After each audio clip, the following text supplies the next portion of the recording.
ole kan lo let le ta video ma sa khanin comment section vela khanin income dang khan lem tipol tiang ngai thla kan nuam lo ti comment vel kha ka hmuwa dikpo dikna in thu tak lo ti vel ta ni achan chu thian an karai chun thu tak hi har ve a e ama ra chu in request angani nangin garan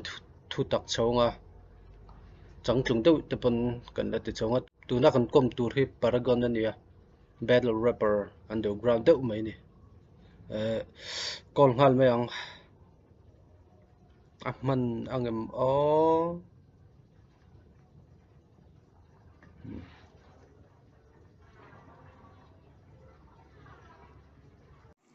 Oh, hello. Paragon Oh, man lai ni em oh, yeah. ken thil lok to thawang che khan Zawhna engemaw mo kan ya karon Sri Lanka che karong ko mang che ka ti khan ya wa Oh, a tam chung lo na in toit fel deuh Mizoram rap industry ta da tron kai deuh tur ania mo in zo tron hal mai ang o oh, le. Zawhna toy zo photila e na chuan favorite rapper Mizowa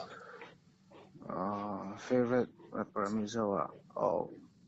pakhat than turan yang atro. Than han ti le ma chuanin favorite ang taka chuanin Mizowa chun tuang te hi ka du deuh beramo sikit hi. E ka ngai thana sa abai thiam ti shim chu ka nga gini te le te pon thiam ta ma se tuang te hi ka ngai than hem ber favorite ni Mizowa chuan. ani le bina chuan I mingi phuat chan hi Mình cái phụ chân ya khang cái phụ da han chui tai lang arai ve to ta ti me ang 2008 vel khan ka shia til dang dei red lampang po ni lo games lampang zo kon games kan khel chin lai hian sai wala cái game ne ma hen ka mang chin ani chumo Paragon ti hi Paragon shimmer ti mani kan ka da chin ta tinga khanin anh cái classmate te le khel pui te khan ti khan min ko chin ta khami min khan rồi ka min tak shelo te po khan om zo ni chu min ko sa cha ta mo Paragon ti khan yan ko chau zela ka pu chau zela rap kan han tui chawa ti khan in ka mang len ta ani chu ana lo lom tro ha chu ti mi ani le sina chuan battle rap hi ti zel ila tu em I retire ngai tu em retired nai ti po om chung lo ma se tu na chun battle rap shim a thong ma re she ma mo mi dang sai e ma ni lo po han ti shim hin om anom lo e ma a chu la ti pui tu ten lo ma di de chuanin ti le ka ti le thei thau ka ring ma se tu na chuan he eng ma han soi le nge ti tu ra in ti vel om lo mo ila ti chho va zelang su le tro nia chu ko te chuanin ani le dina mo Mizo rap legend ti inayam en tu tan an tha cha ka ron so tel ve mai che Mizo rap legend kan ti hian Mizo hian eng nge kan nga ya legend hi enge tunge legend kan ti ka shelawa keima chuanin rap bi ka chun rap legend ti ta tro rap legend ta chuanin Aceman te hi legend ta ka da ta chuanin gini te po hi ka ti ka ngai sanga mo rap legend kan bel na te po khain asoya mi khan an trol na chu ke chu adik lo na ka shelo ta legend i wang hian ma na changa lo ti to tiang vel khen ka ani tura ka da chung lo mo dik an ma ni an na tho an hard working le an thil ron ti chho zong ka en khan ma hi ka da phave ke ma chun mo ani le panhina chuan tunai hian Mizoram a hian hey tunai hian Mizoram rap hi alo chan tlun bel zel theina turin ruam man na tei lo nei to ngai reng em nang ma ke ma big taka chunin an nei ka nei ka shelo ma se chu ti chuan ti se chun kal zel se tha ti te chu ka nei ve thin tho mo ai chu han soi thui em tu vak po ka shelo eng lo mi pui hi kan poimo du ka mo ai tu na chorin tu ma ngai du chon rep te chu kan society ya atlatlum lo shim ta misual le hei om thadu lo tianga ngai kha kan ni thina chumi chumi ani na chan pakhat po lo su tu te nei ka wat deme an diklove ka tina ni chuang lovin an lyrics lampang te po kha hei rap lo chua dan ngai to pe chunin khang ting man ti te po kha a om lo khan chuang lo wa khang zong enge an lyrics zong te kha wangai sul na chin kha om lo thei lo ni chu mo ma kha chuanin te tu na chuan kan chang kang chho to a thiam na po sang to a thiam tak tak an tam to boka mi pui po hian an kan society point accept ve tan to in ka hriama hi po po e mi tu chuanin a rapper sa ten poimo a tin ngami pui te po kan poimo tlang vekin ka hria kami ka in support ton chho zela enge kan thu le la te kan in chik saka kan eng lo chho zel khan a hlut na kan hriat chho zel khan ti khan aron thang lian ve mai ang karin khop mai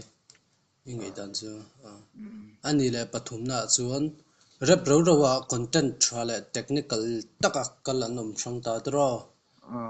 ani le chu tiang chini jinga chuan a eng zok hinge literature big ri awi ti zok real rap dik tak iti zok ngai dam te nem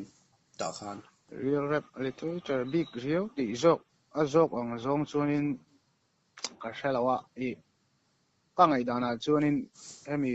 a content thale technical tha hi chu enge real rapper tha tak tak chuanin an nei kop ve ve tu ra ka ngai mo ka da chunga chuanin tlungte bok hi tha khatia ala thu hi ngai thlatai langa content tha enge a soi tu ma bowlova omze nei do in thil tlung tam do na soya khamia khanin a technical li pon chu tai lo enge a tel vek ta wen zep kim vek a soi tum bo si lo chiang do in ta thaboka tro a content thaboka technical li na dik bok ta trend khat iron soyang do khana trend khat hi chu technical li a thasi ma se a content hi nge va chiang lu tuk lawang hi om thin ni chumo a rapper ang zong te pon soi tu chun an nom do langa chu tiang example pe ga jon ma se ming merang in soi chu an nom chi lo nga mo kinan ma nin lo ngai thlang ve ta kin a tha zok a literature zok a real rap zok han ti chu technically chu rap zok alom ma se kan la zirin entenanin love song te lo siam te lang technically dawa vati vel vak kha a chul lo na chen ha om ve ni chumo chuanin storytelling anga te poninga chuanin technical le kan ti te kha chuanin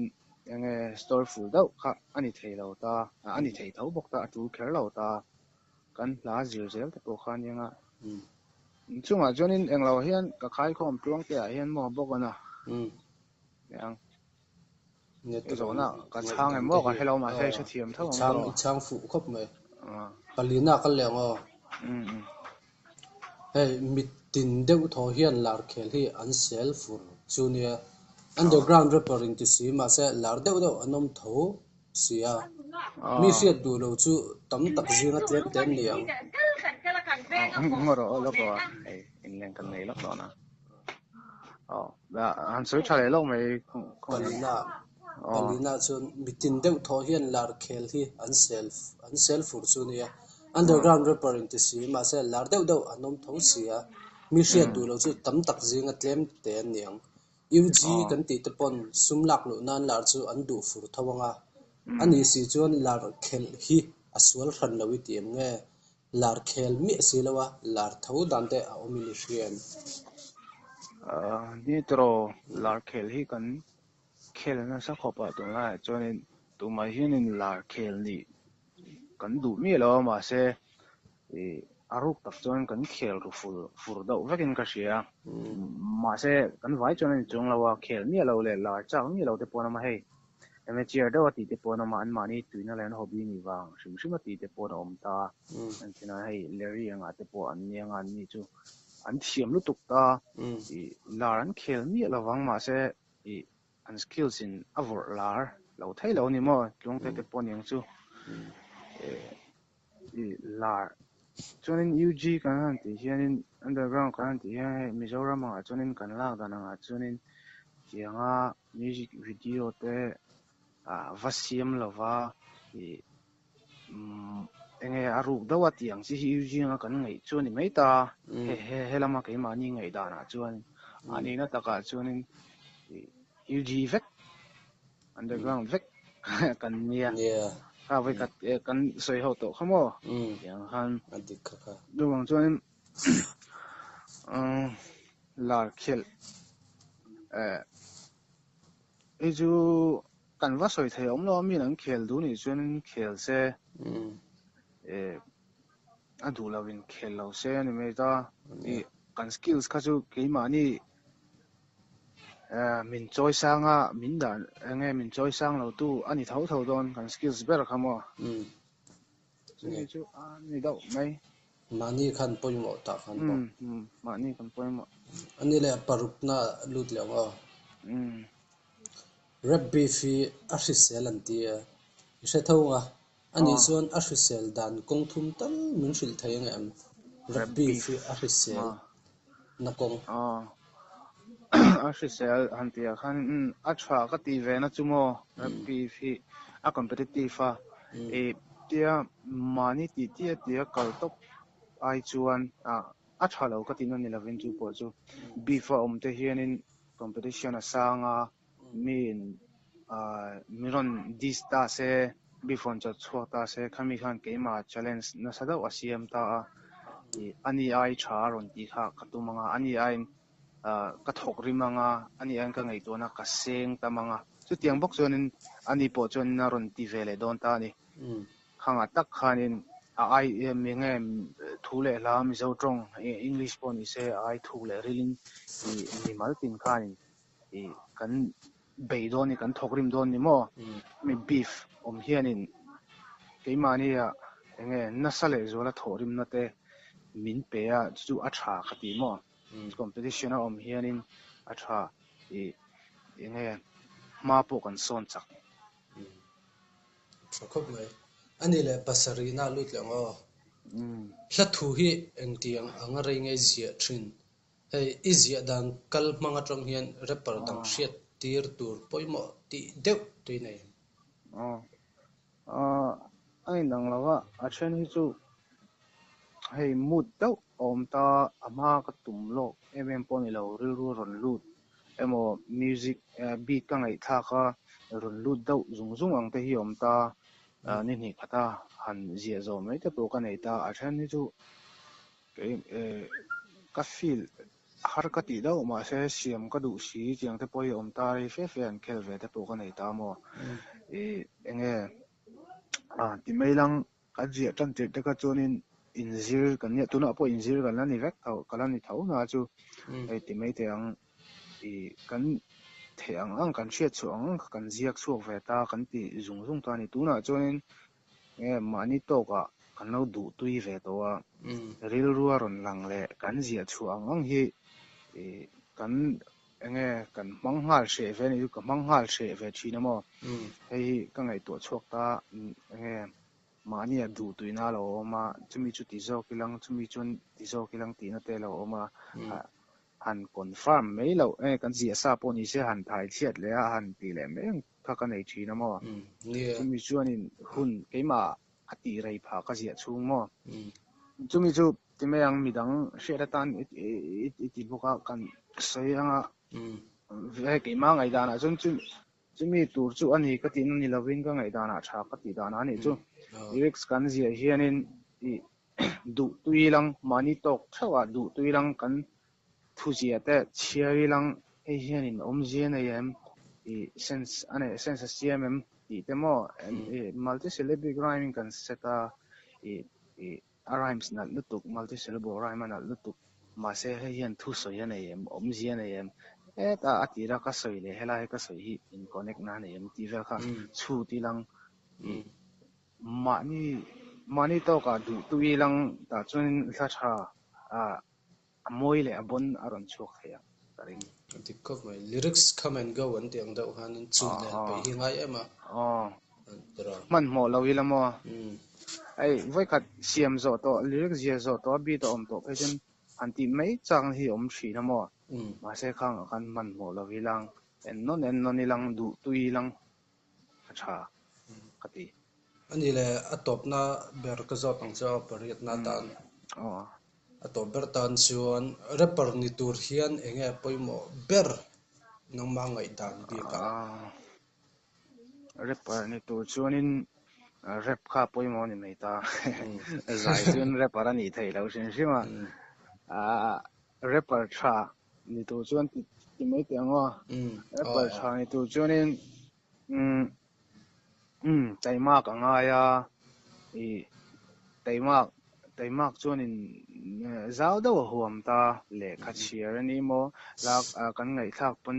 i ngai thak konga poni se ngai thaliam mai lo wilang i sap la poni se mi zo la poni se amoina le na ringot ni lo enge an na thuwa aziak dum phe na thu soya nei te chi kilang mo mi hla thu te hi chik pe ilang i enge a wordplay man dan te le a rhyme setup dan zong engkim le as enge a content zong hemi hi entinge ati enge soi thiam che lo se thiam thawang kan chu tilang in mani po in cheer pe ilang ngai tha pe ilang in zir pe ilang practice pe ilang don't rap if you do not practice at the end of kanin practice pe bok ilang mo practice pe lo chuanin enge mai lang kan om ji om lo kan thiam thei chung lo mo thofing dei bon mak slow progress is still a progress and deal on the and the che mi kha dei mai la tum ruila tei rei pe bokila mo chu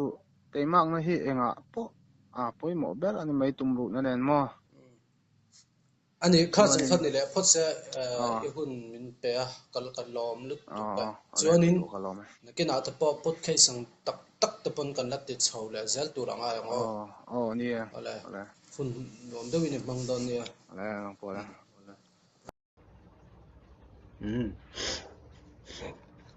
khati zong kha ni le phot se ale pe ka chuan an ram chan da nang hian kom tu lo hi thlia ran ngai ve thina ruke drag te po inron request a kan shaveka a number po kan nei vak lo ruke drag page chuanin lion te po ania ram chan da nangin kan lo kom chho zel tu ra nga yang hun thadeu in lo hmanga in hunol kha mang ulukung chu